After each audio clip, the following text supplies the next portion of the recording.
Hello, I'm Terry, and this is my first video on how I make something. Today I'm going to be making kombucha. This is a drink that is high in probiotics and is used by a lot of people for health. Plus I enjoy drinking it also, besides the health benefit. It goes back to, I think it's Japan, where it's been made for a long time, and it's made with sweet tea and a SCOBY. And so to make it, pretty simple.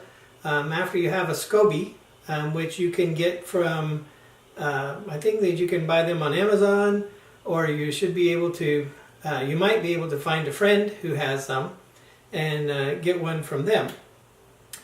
And then you just make some sweet tea. I like to use filtered water when I make mine, and so I need to make a gallon of sweet tea. So I've already poured a half a gallon of water into my pot, and I'm heating it up. And when it gets warm, I'll put in 1 cup of sugar, and I like to use the raw sugar. It's unrefined, and the reason that I like to use it is because it also includes some additional nutrients. And I use 4 tea bags, black tea. And so the first process or the first fermentation is just in making the kombucha tea. So the process completely will be to make the sweet tea, allow it to cool down to room temperature, place it in a jar, a large wide mouth jar, and you can see my large jar right here, covered by cheesecloth, which it already has the last fermentation of kombucha in it. And then you pour the sweet tea in there, and then add the kombucha, or the SCOBY, back to it. And then the SCOBY will work on that over the week. Usually takes about a week to ferment, maybe a little bit longer depending on the temperature. I have a shelf that in the closet, so it's pretty much room temperature consistent, and I just put it in there and let it set for a week. Usually that's about long enough. You can test it and find out after that. So my water is starting to get hot, so I'm going to go ahead and I'm going to add my sugar, and I'm going to stir that up so that it will dissolve. Always easier to dissolve sugar in the water when it's hot.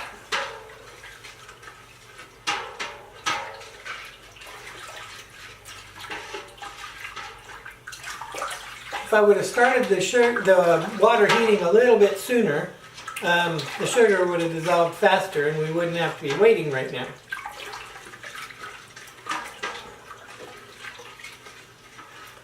So then I'm going to add my 4 tea bags to let them steep in the water while that sugar is dissolving. Still working on that.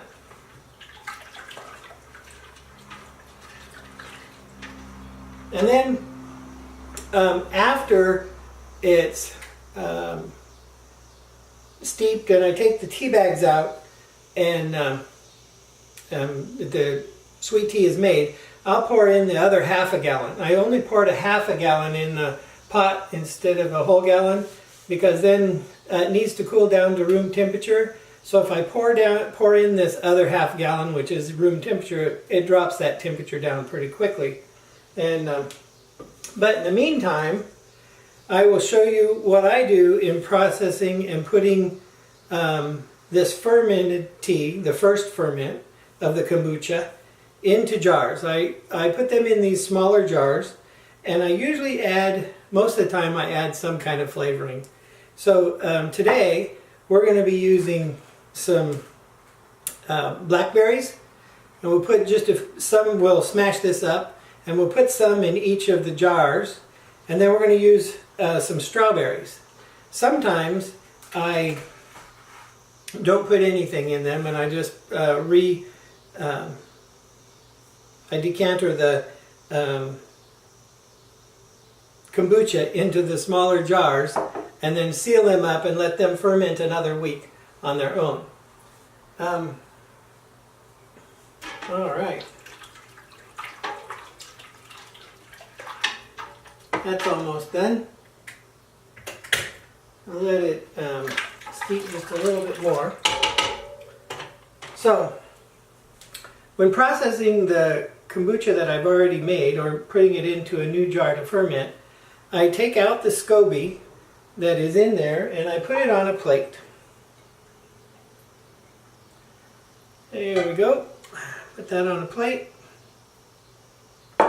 And then I take some of the SCOBY and put it on that, or some of the kombucha tea and put it on that SCOBY so it doesn't dry out. I don't know if I have to do that, but I just like to so that it doesn't dry out there. Then I'm going to set that aside out of the way. And then I'm going to take some of my blueberry or blackberries that I have, and I'm going to put them in a bowl, and I'm just going to smash them up. So I get smashed up blackberries, mostly a lot of juice, and that.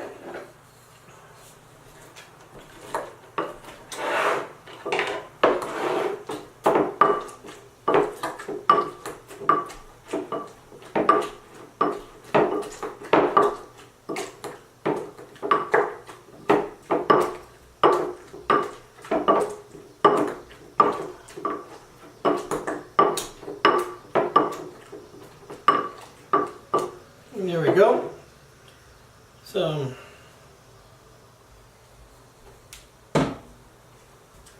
now I need to get a spoon. That'll help get that into the jars.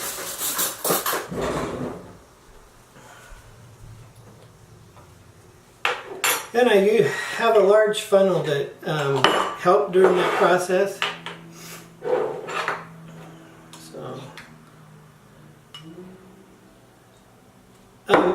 I don't know if there's really any set amount that would be the best amount to put in. Every time I do it, it seems like I put in a different amount. So not set. Sometimes I have used some pomegranate juice in here for the second ferment. I put that in there, and I got something stuck in there. So I just had to pour the pomegranate juice in, and there we go. That was a lot easier than trying to stuff some live fruit in the bottom of it. But I enjoy it both ways. The berries are some of my favorite. Raspberry, blueberry, those are some of my favorite. Then after I have it filled most of the way up, I just seal that up and squeeze it on there pretty tight, and it will. And then I set it back on the shelf in the cupboard, and it will do a second ferment. And that second ferment produces carbon dioxide in the kombucha tea there, and sometimes it's under a lot of pressure. Many times I found it's better to open those up over the sink, because it doesn't matter how slowly I open it, it gets to pouring out pretty rapidly, or fizzing out pretty rapidly.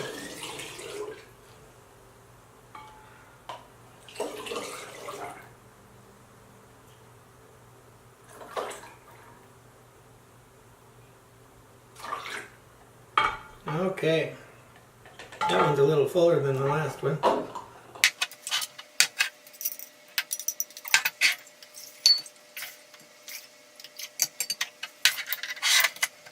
Now before I go any further, I'm going to make sure I move this off of the burner it was on, and I'm going to take out the tea bags that were being used,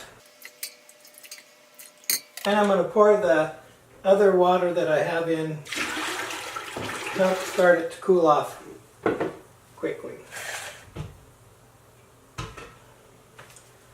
So now we'll continue back with these others that I'm pouring out, or dipping out here.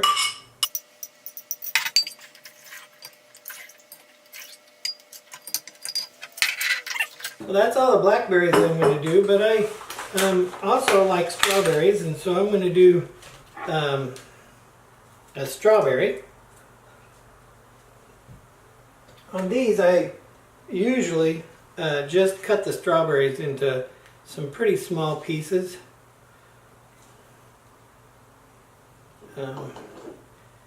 This way will be easier.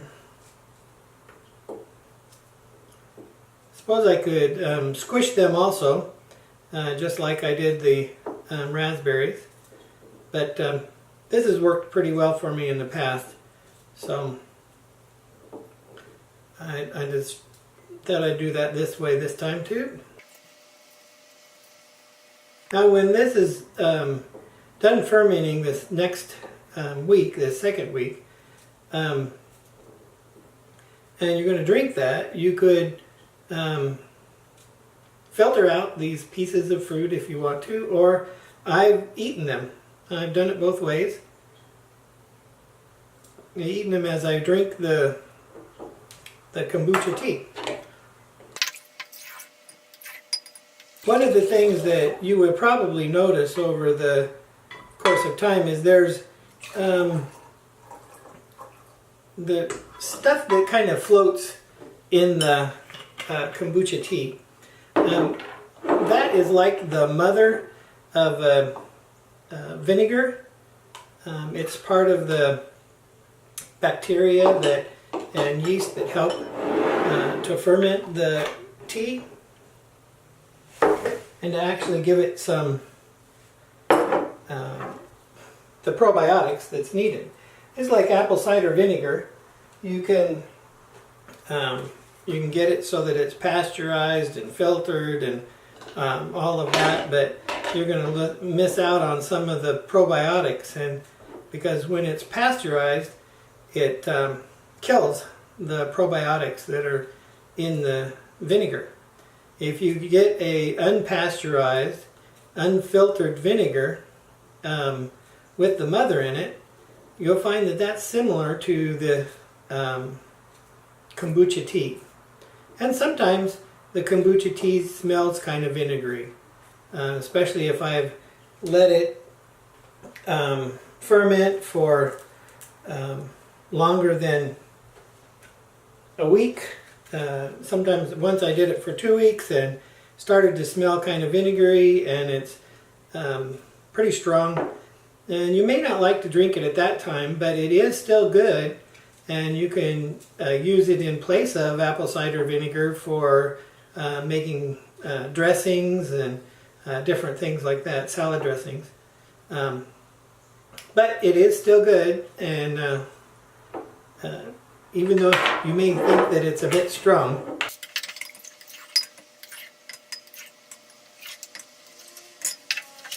Okay, now for the last one, the last jar that I have, I'm just going to go ahead and pour some of the kombucha tea in there and let this ferment be just the tea. Like I said, there's times I really enjoy this. I've put in pieces of ginger, so I've had a ginger kombucha. I've really liked all of them that I've made so far, which is pretty good because I'm the one that gets to drink them. Now I'm going to take my jar and just kind of real quickly rinse it out.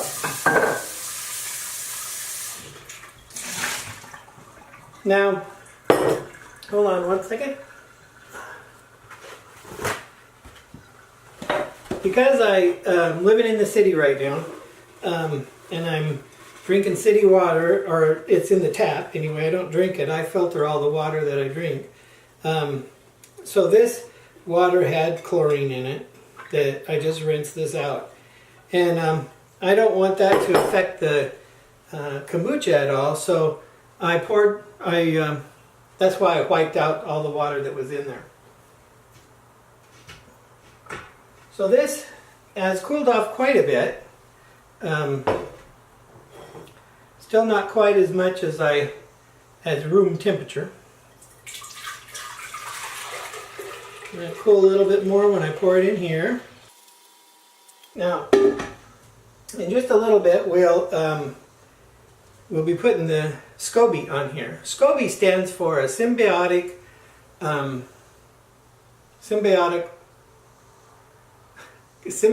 culture of bacteria and yeast. So it's the bacteria and the yeast that work on the sugar that's in the tea that create the kombucha. So I thought what I would do is I would show you one of my last ferments, and I'll show you what I mean by it being carbonated. I'll put something under it just in case I have to catch it. It has quite a bit of carbonation there. Well, that one wasn't too bad. It opened up. It without fizzing over the top. But like I said, I really do enjoy them. And that one was pomegranate flavored and really good. Okay, I think this has cooled off quite a bit and it should be good now. So now I'm going to take the SCOBY and if you look closely, you see I just keep putting it in. There are many layers here, and I can peel off one of these layers for someone else and share it with somebody. But right now I don't have a place to keep them, so I just keep putting them in, and they all keep working on the tea and making new kombucha. And then that little bit that I took out, I just like to pour that back in there.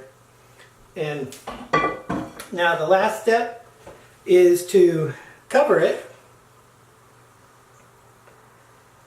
and cover it with a cheesecloth because it needs to breathe. The bacteria and yeast are living organisms, so they need to breathe. So we just cover that with cheesecloth, and then now I'm just going to go set that back in the cupboard, and then next week I'll go through this process again. But in the meantime, I have 7 jars that will, well, these 7 jars will ferment over the week, and then after that I have 7 jars to drink.